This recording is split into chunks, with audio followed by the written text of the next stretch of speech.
I'm back. I'm back, baby.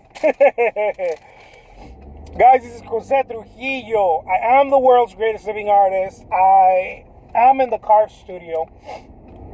And I wanted to remind you guys of an extra little thing. This is Hammer Time. What is it? Hammer Time 0.5.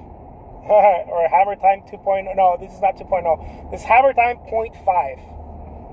Just a little extra. Hammer Time 0.5. Yeah, guys, look. Here's a little tip I want to share with you guys. Early in the morning, write down your goals. If you're already doing this, you're miles ahead of your competition. There's no competition, right? You're only competing against yourself. But you're miles away from the rest of your artsy-fartsy friends. Write down your goals, guys. Now, when I mean write down your goals, I'm not talking about like wishful goals, and I'm not talking about actionable goals either. I'm talking about where you see yourself. Where do you see yourself? Okay? When I mean wishful goals, I'm not like, well, it'd be nice. I wish I had this. You're not wishing on Twinkle, Twinkle, Little Star. Okay? And you're not planning to see how you're going to get there. So these are not actionable goals. Okay? They're not short terms in other ways. Right? Another way of saying it, they're not short-term goals where you are writing how you're going to get there, right? No, I don't. This goal writing is not about that. This is just to get your mind to think big, to be expansive, and to point, right? What you want to do is you want to get your compass right. I was just thinking about this movie, what is it called? Pirates of the Caribbean, that Disney movie with local Johnny Depp, right? It's this compass, right? It's this compass that points to the thing that you wish the most, right? That you want the most. In reality, I mean, it's a movie, but in reality, that's how it works, right? Point to the thing that you want the most. I'm not talking about like set your intentions and this. No. Just point to it. Like, where is that you want to go? Point to it. It's okay if you don't know exactly. You don't have to know exactly. It doesn't have to be vivid. It doesn't have to be like a lot of people talk about this kind of stuff. I'm not even talking about that. Just point to where you want to go. Like, okay, I want to be a super badass rock star artist. Bam, right? And then, and I want to be like having my artwork in museums and this and that. And I want to be immortalized and have my name in the art books, And I want to do keynotes, I don't know if you're a speaker, keynotes, speeches in universities and galleries and, museums and blah, blah, blah, right? And on and on and on and on. Like, point to where you want to go. You want to have your if it's materials, if you want to have your private gold stream, why not, why not, right? It could happen. So, the reason for this is that you're pointing to where you want to go. You're pointing to where you want to go. And you don't want to think about how you're going to get there, because that creates a distrust, right? Because if you're in the figure, if you're thinking, man, how am I going to get there? Like, oh yeah, I want to be in, I want to be in the Guggenheim, right? Because the Guggenheim's having fun right now with politics. I want to be in the Guggenheim. And you're thinking about that, right? You're thinking about the Guggenheim, but you're like, my God, how do I get there? I don't know anyone in the Guggenheim. I don't know, like, who could I talk to take me there? Like, no, dude, it's not right now, right? And it's not even a thing of figuring it out, right? That's what kills goals. When people are trying to figure them out.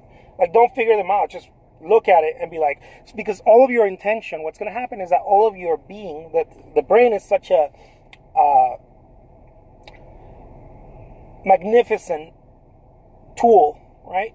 It's such a great tool that it obeys you, right? If you're like, man, whatever you point at, I know it sounds like law of attraction because it is, right? But it's not that. It's common sense. Wherever you're pointing at, you're gonna go. It's natural. I mean, start walking somewhere. Wherever you look at, it's where you're going to go, right? Cover your eyes and try to walk and see where you go. You're like, you're tripping. You don't know what's happening. But if you point at, right, and not just with your, of course, with your eyes, but with your mind, which is the most important thing. Point with your mind. Where is it you want to go? And then write those goals down. Okay, early in the morning. That's priming. That's what I call priming. Okay, I do different things to prime. That's one of them.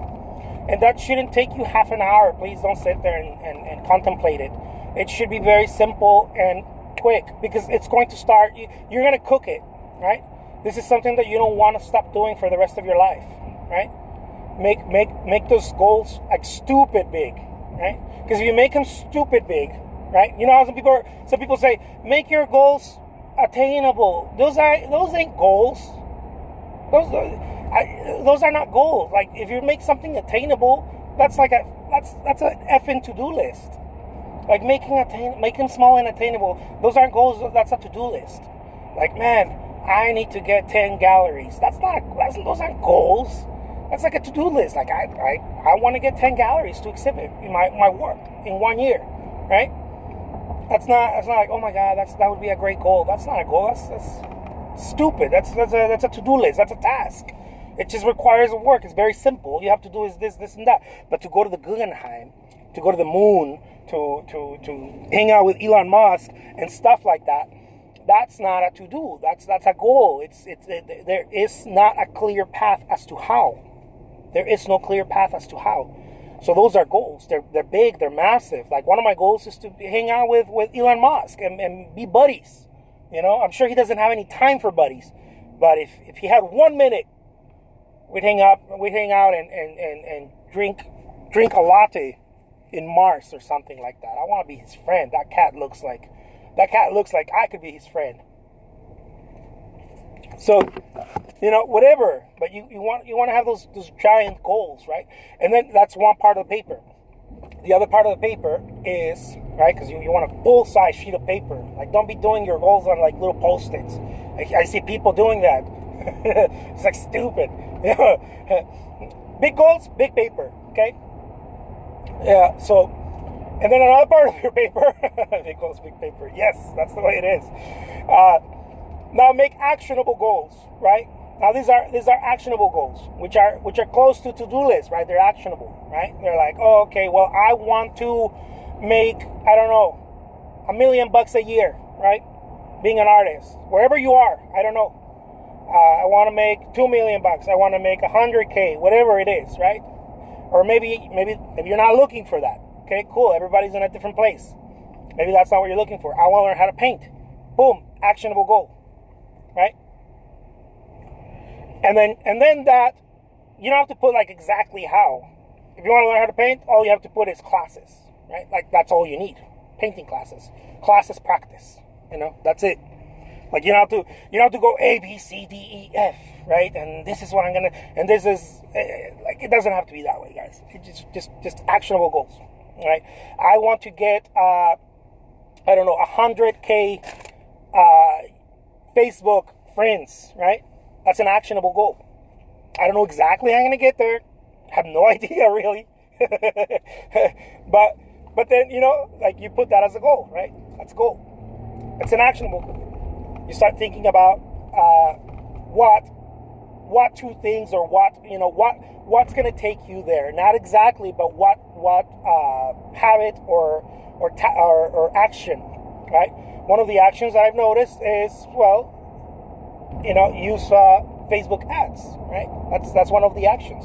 So if I want 100K followers or friends on Facebook, and you know, I have to find out the formula, right? Because they come with formulas. The Facebook ads. You'll buy I don't know, 1,000 ads and get so many likes, right? Friends on your fan page. So you have to find out that formula and then figure out how many you have to buy, right, to get 100K friends on Facebook. So those are actionable goals. You don't have to figure it out all in one day, but you can write down, what's one action I'm going to take today, towards that goal. That's an actionable goal, right? What's one action that I'm going to take? You don't have to do 10 actions. You don't have to do 20 actions. You can start doing that as you get better. But one action I can do. Oh man, I can buy a Facebook ad. Bam. Or oh man, I can talk to everybody that I haven't talked to, right? And ask them to share my content. Boom. That's another action, right? It's an action. So you want to do your unrealistic, stupid goals. I call them stupid because I want to be friends with Elon Musk. It's stupid, right? But it is a goal. And then you want to do your actionable goals, right? The ones that I want to make so much a year, or I want to make so much a month, or I want to exhibit in this place, and on and on and on and on. Those are actionable. And then, okay, I'm not done yet. Now, it looks like it's a lot, but when you get good at it, you do this in like under 5 minutes, okay, in the morning, when you start getting the habit. And then, after you do that, you make what is an action plan. Now, this is different than the goals. This is stuff that you're doing today, like all the stuff that you're doing today that you haven't formed a habit with. Okay, this is sort of a to-do list, but it's not really scheduled. If you're the type of person that needs to schedule, cool. I don't like schedules because I hate them because they make no sense. Because sometimes I used to put like, I got an hour to do this, but it only took me like a minute, and then I was like, I wonder what's next, right? So I don't like them. And I learned this from a mentor. He's like, no, jump. As you finish the task, move on to the next one, and you'll see that the monster really shrinks, and you can compact more stuff in there. So I don't do schedules. Anyways, do the to-do list, right? It's sort of a to-do list, but it's an action plan of today. What's today? Now, don't write stuff that you already have a habit with, like exercise. Like, if you already made a habit to do that, like, don't write it down, right? I still write it down. So write the stuff down that you don't have a habit doing. For example, I have a habit of contacting 10 galleries, right? Right? That's a habit that I have. I don't write it down. I used to write it down. Now, my habit needs to change, right? Because I got comfortable now. Now I have to be like, okay, well, now I have to contact 15 galleries, right? I add another 5.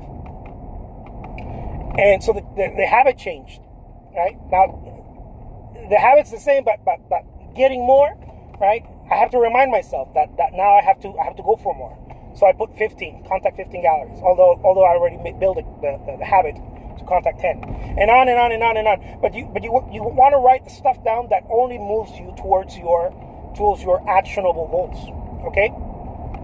That's why I say, like, have actionable goals, and then you have the task, the to-do task. Am I making any sense to you guys? Like, have unrealistic, ridiculous goals, right? That you have no idea how you're going to get there, and then have goals that, oh yeah, this I could see if I think about how I'm going to get there. I can see reaching this, right? 10 galleries in a year. Yeah, I can 100K a year selling artwork. Yeah, I can figure it out, right? And then your to-do list should be only actions to take you to those actionable goals. Like, you shouldn't be doing anything that doesn't take you to those actionable goals.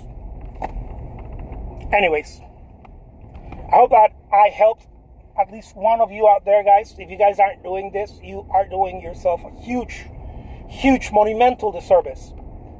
Because life is too short, guys. Life is like, it's long and short all at the same time.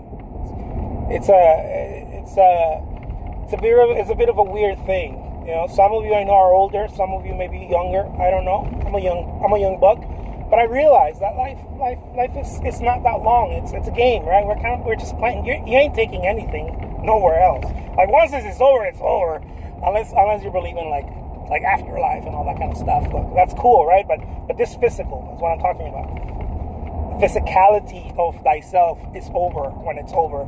And we're not taking anything, so it's a game, right? It's a game. Like, we're here to experience life, to play it. I love the readings of the notes of Marcus Aurelius, where his meditations. If you haven't read Meditations by Marcus Aurelius, I highly recommend them. This guy's like saying, you know what? Don't be comfortable, right? Because life is not to be comfortable. But we think that. I don't know why. I think that's just we want to be comfortable. So we don't, even coming up with big badass goals, make people uncomfortable, you know? Because it makes you feel like, oh no, I'm not even ever going to achieve that. Why even go for it? That's the tragedy right there. You know, that's the tragedy. I'm not even going to, I'm never going to be Elon Musk's friend. Woo, right? Because I really want to hang out with that guy in Mars.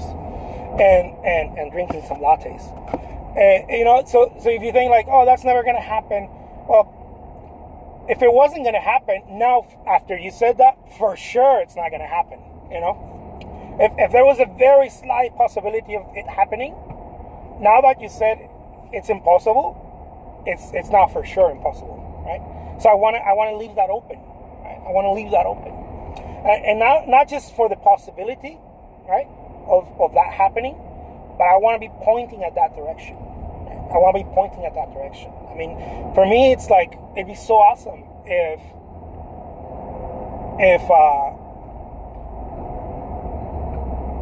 Elon Musk and I hang out in Mars and we open the first, I don't know, museum and my work is there.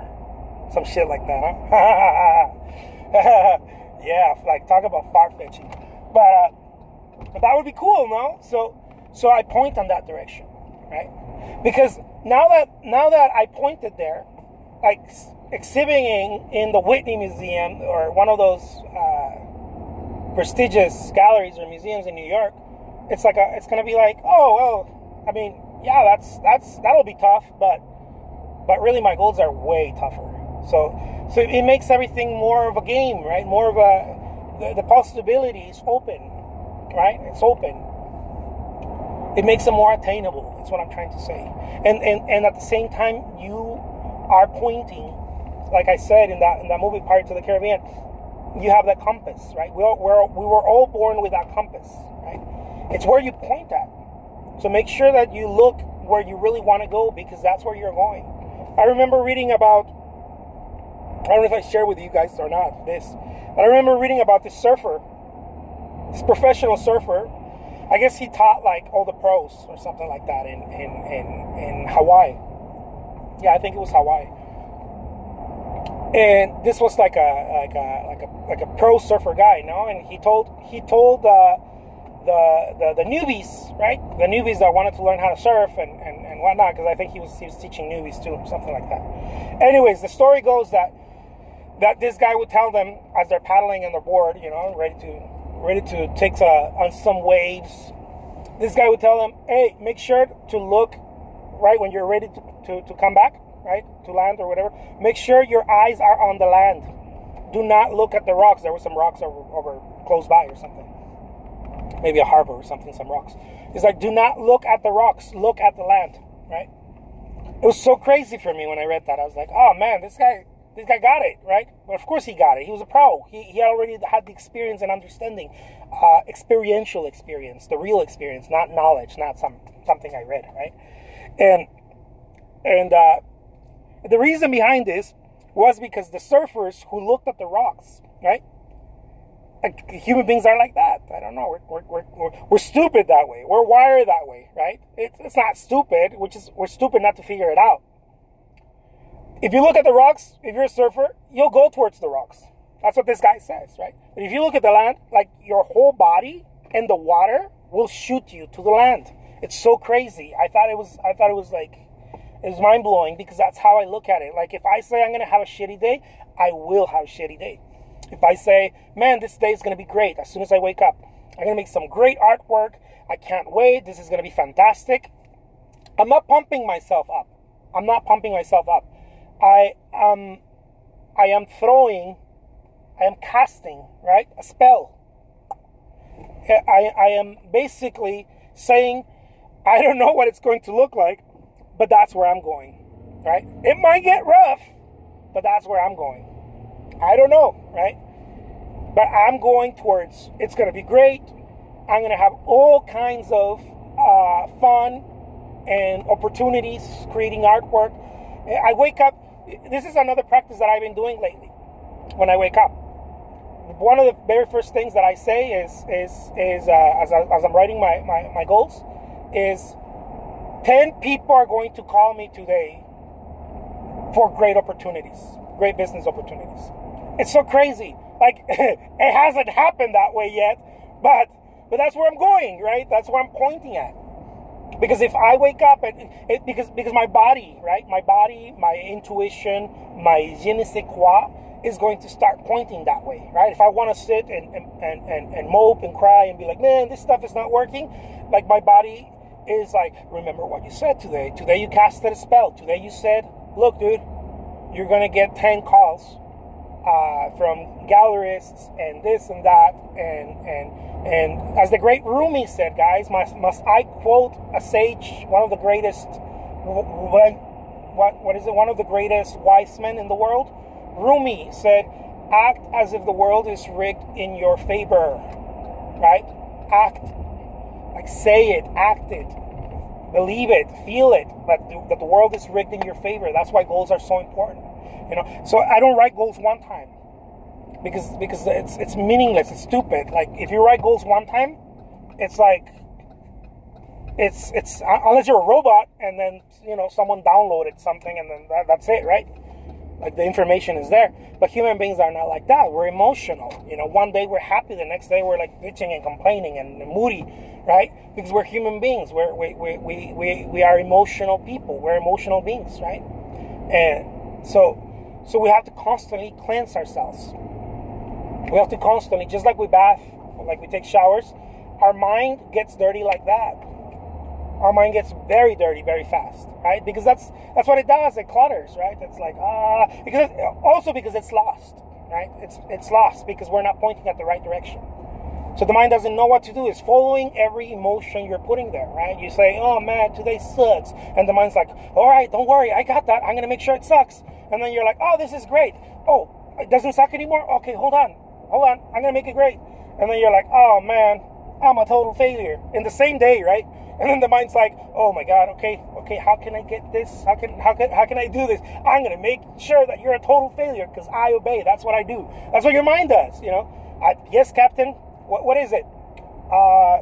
Today is going to be great. And then the mind's like, "All right, well, what can I do? Who can I call? Where can I place myself? What can I do with this body, right? And my surroundings to make sure that today is going to be great? Because my master said that today was going to be great." That's what the mind does. That's why shit doesn't work for us many times because we tell our mind stuff that doesn't work. So the mind's just obeying. You know, like, I can't paint for shit. Oh, don't worry. You sit there, master. I got this. I'm gonna make sure that you can't paint for shit. I know it sounds like airy fairy, guys, but I have experience in understanding that this is true. This is the way that the world works. You know, the mind was a gift to us. It was a gift. It was given to us to utilize it, right? Not be utilized by it. It was a gift. The mind is a gift. That's what separates us from the rest of the animal kingdom, right? We know that it's a gift. It's a burden because we get used by it. It's a very powerful tool. It's a very powerful tool, and if we're not careful, we tell it the wrong thing, and it responds, and it says, "Oh, okay, you feel old? You feel tired? Oh, don't worry, I got this. I'm gonna make sure your back starts hurting. I got this." Right? It knows no difference. It's not out for your best interest. It's out for your command.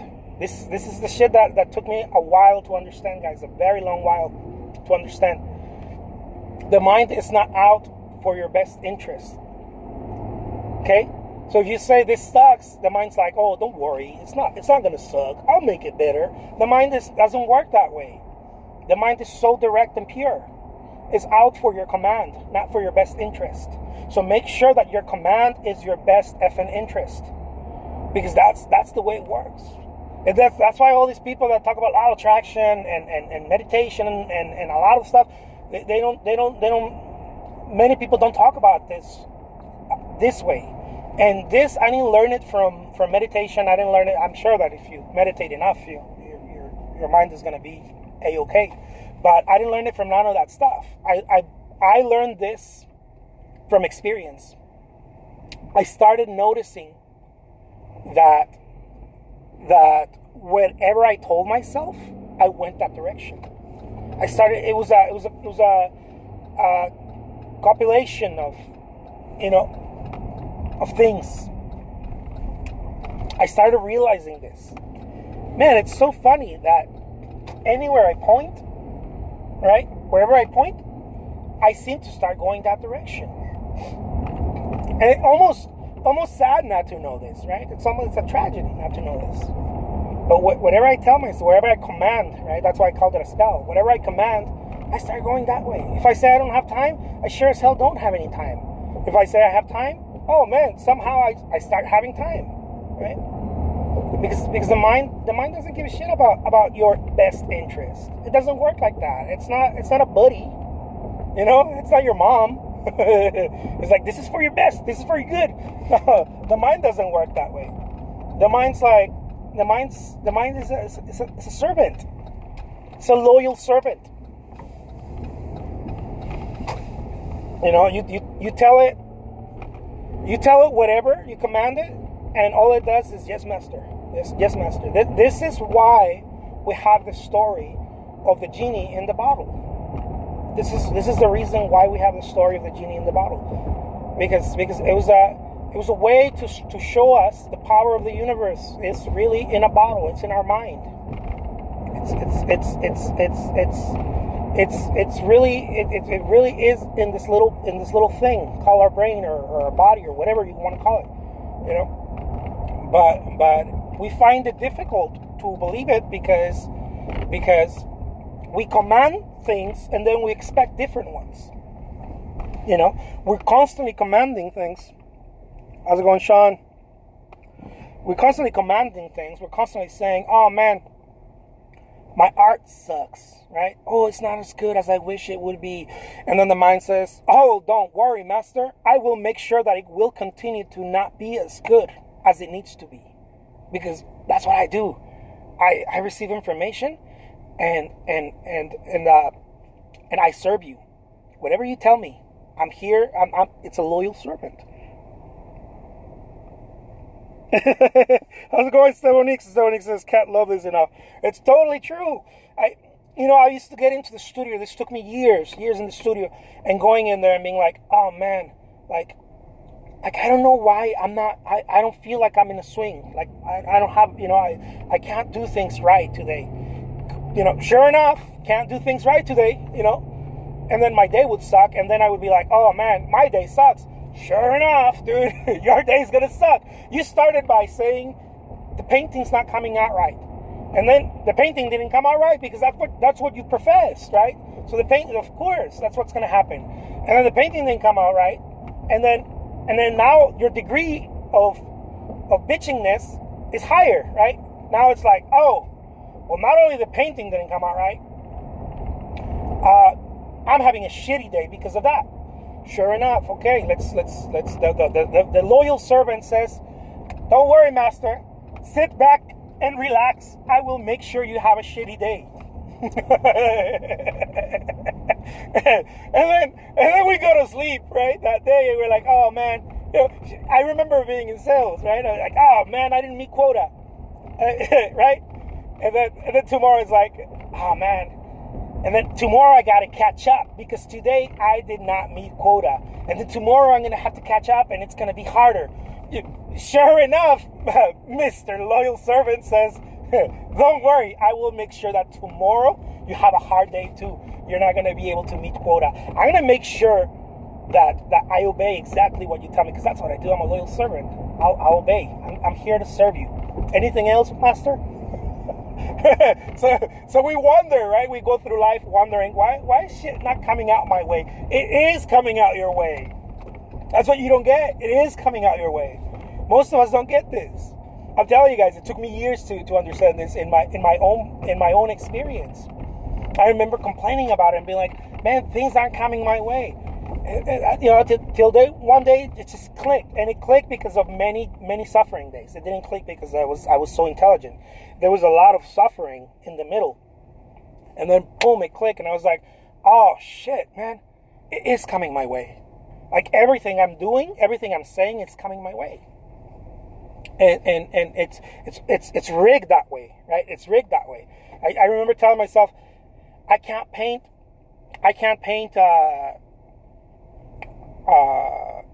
figurative works, because figurative works in my mind I thought were more complex, right?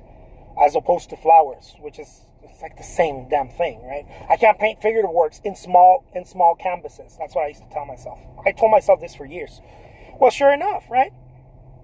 The more I said it, the more it backed it up, right? The more it happened and happened. And all you're really doing is digging yourself in a hole and saying, there's no light. Keep digging. There's no light. Keep digging. There is no light. There is no light down there. All you got to do is keep digging, right? There is no light. Oh, yeah. We'll dig some more because you just said there is no light. So we have to go find no light. Yeah. We have to go after no light. So it's ridiculously simple, but you see, people out there are not teaching this kind of stuff. And I think that a lot of people that teach this kind of stuff teach by the book. It's not experiential. Like, I had an experience with this kind of stuff. I remember reading all the books, Jack Catfield and Chicken Soup for the Soul, for the Soup, all these guys, right? I remember when I like when The Secret came out, I was like, oh my God, let me see, I want to see about this, and I just just studying all these books, right? One of the ones that really helped me a lot. I think I can. There you go, that little train. One of the books that really stuck with me was The Power of Now by Eckhart Tolle. That's one I believe I personally believe that's a sacred book. I think that very few books in the world are sacred, and I think that's one of them. It comes from a whole different thing. It's experiential too. But anyways, that's one of the he's got a couple of books, The Power of Now and New Earth, and I think a few books out there. But anyways, I think that's one of the few people out there that it reminds me of Rumi. It reminds me of, he's a wise man, I think, that's why. And not a wise guy. He's not a wise guy, he's a wise man. But he doesn't really talk about that because he's like, there's so much talk about it already, right? About that kind of thing. But people don't usually talk about this. People talk about think it and wish it and hope it and it's going to happen. But I think very few people, I don't know, because it comes from a book, right? They went to a conference and they heard it and they're like, oh my God, I'm a writer. I'm going to write about this. And then they go write about it. But then the message doesn't get across because they never really had the experience. What I'm sharing with you guys right now, it's an experience. I didn't read this. I didn't read it in the O magazine. I didn't read it. I didn't see it at the Oprah Winfrey Show or the what is that? The O Channel. I didn't read this anywhere. This is something that happened to me after a lot of suffering, right? After a lot of pain. I used to get through massive amounts of pain, emotional pain in the studio. That's crazy, right? I was making a good living, right? And I still had massive amounts of like psychological angst and anxiety because that's what I pointed at, right? I was overcomplicating things. And until one day, how when people tell a story, until that one day, I was like, oh man, I feel like I'm casting spells. My wife tried to shine some light on it too, but she was having trouble with her own stuff as well. So it wasn't something that I learned from someone else or someone told me. It made sense. All of a sudden, just one day, just bam, there it is. Oh man, I'm whatever I say. It's not this thing. The mind, this good fellow, is not out for my best interest. When I learned that, I was like, oh man, like. It's so true. It's not out for my best interest. It's listening to my commands. Like my consciousness is out for my best interest. Right? My state, my consciousness, not my brain, my consciousness. Right? Your beingness is out for your best interest. That's the pure. That's the child. That's the purity, right, of you. You're born with that. You're going to die with that, whether you see it or not. We're all born with that purity. No matter what you've done in life, you have that purity. No matter all the bad things, blah blah blah blah blah blah blah. Your core remains pure, right? Your core remains pure because that's the essence of life. That remains pure. That's why when people say I'm a born again Christian, I'm gonna do this, I'm that, they're talking about the core, whether they know it or not. They're talking about the core, of course. That's never been tainted. It's never been there. It's not dirty. That will remain pure forever. It's eternal, right? It's one with it. It's eternal. So that's why when we have experiences like, oh man, things are not coming out our way, and as I was mentioning to you right now, it's really the brain trying to make sense of things, right? Because it's emotional. Our bodies are emotional, right? Human beings are very emotional beings. If you have a good day, what do you say, right? If you made a sale, you're like, oh man, today's great, right? Boom, you make another sale right away. That's why I learned this from I used to do door-to-door sales when I was younger. I learned this from the sales environment. Dude, when you make a sale, don't go smoke a cigarette. Don't go and celebrate. Jump to the next one right away, right? I apply this with artwork too. Selling artwork, it's the same thing. Selling bananas and selling paint is the same thing. Don't let people tell you that it's different. It's the same thing, right? So when I would make a sale, what I would do is like, I would go hang out and celebrate and go get a drink or something, and it's like, yeah, man, I make a badass sale. Yeah, I'm winning. What that does, it's that it takes you back. It doesn't reinforce, right? So I learned this from the sales industry. The guys that had more experience, much more field experience, they'd be like, no, dude, you don't even have a chance. Don't even give yourself a chance to go to the bathroom and grab coffee grab coffee or anything. Don't give your chance of anything. As soon as you make the sale, pick up that phone or go knock on the next door right away, because you have your momentum, your belief in yourself is high. Right? It's high. So it will reinforce the next one. It will put you in this place. That's why when you have a great day, it's because you had a great day. Right? If you wake up in the morning and boom, all of a sudden you made a sale or something great happened, you're like, oh man, this is great. It just reinforces. Oh, what, master? It's great? All right, let's keep doing it then. I like that, master. That's what your mind says, right? I like that. I love obeying. We had a great day. We had a great sale. Let's move on. And then you're like, oh man, and then you tell yourself, I'm having a great day. And then the mind's like, I'll make sure I'm on it, right? And on and on and on and on. That's the way it works.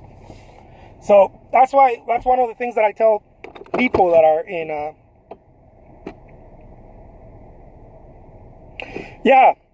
victory laps. Yeah, totally.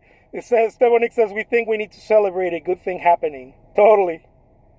Move on to the next one. That's exactly it. And I mean, it's a problem a lot with in the sales industry, and it's a problem with it's a huge people call them challenges now. So I'm going to use the word challenge. It's a huge challenge for artists too. Artists tend to do that a lot. They're like, oh yeah, I got a gallery show, right? And then they sit on their laurels and they're like, oh, I'm going to go in and I'm going to, I see this with artists all the time. I know because I used to do it and I saw other artists doing it. We get a gallery show and then the very first thing they do is that they go and celebrate and I'm not saying you shouldn't feel happy and you shouldn't celebrate, but not like that. Like as soon as you get a win, go get the next one because it'll reinforce it. And it'll make sure that instead of just having one win, that's why when people are winning, that's why people say, oh, the rich get richer. Yeah. And the poor get poorer. Yeah. Like, you read the Bible? It's in the Bible. Even, I think Jesus said this. Even the person, I don't know if Jesus said it. I'm not sure. But it is in the Bible. Even the person that does not have, even that person who does not have, right? Something like that along the lines. I'm giving you a loose translation. Even that will be taken away. Because they already know that they don't have, right? And the person that has, well, whatever they do is going to reinforce. Oh, that's why the rich get richer. That's why the people winning, like, oh man, that person's always winning. Yeah, of course they're always winning. Because it's being reinforced, right? One action reinforces the next one. That's why I tell people, you get a gallery exhibit, don't go and hang out. Don't go and do that. Like don't walk away. Don't walk away from the win. Go get the next win, because it'll reinforce it, right? And then go get the next win, and get the next one, and get the next one. That's why people are like, oh my God, I'm having such a thrill right now. I got a gallery show, and then someone invited me to go exhibit over here too, and then someone wanted to buy an original, and then someone asked me to go and speak in a podcast. Yeah, and if you unplug it, right, it's all gonna fall. Don't unplug it. Move to the next one. Move to the next one. That's how I see it, anyways. But I do have to shave my beard. I'm here at the hair studio. I have to get my hair done, because look, I'm looking shabby, and my beard, man, I won't even mention that. La barba. But yeah, guys, I hope you guys got any value from this. This is stuff that I've been learning. This is not things that I really dislike, throwing spiel from books. Like I don't like it, because it's knowledge. It's not learned. You really, the stuff that you share, it should be experience, right? It should be experience. It should be like, oh man, I effed that up like 10 times or 100 times, and then I figured what I was doing wrong. And then you share that, and that's gold, right? As opposed to, well, I read in this book that you have to market. Yeah, well, yeah. But that's knowledge. That's not experience, right?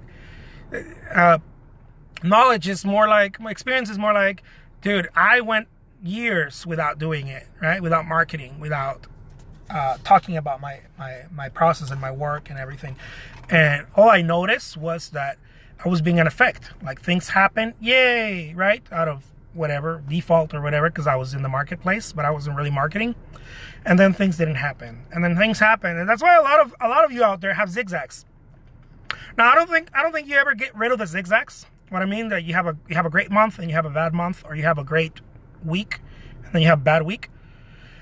I don't think you ever get really rid of them, because they're just, they're waves, right?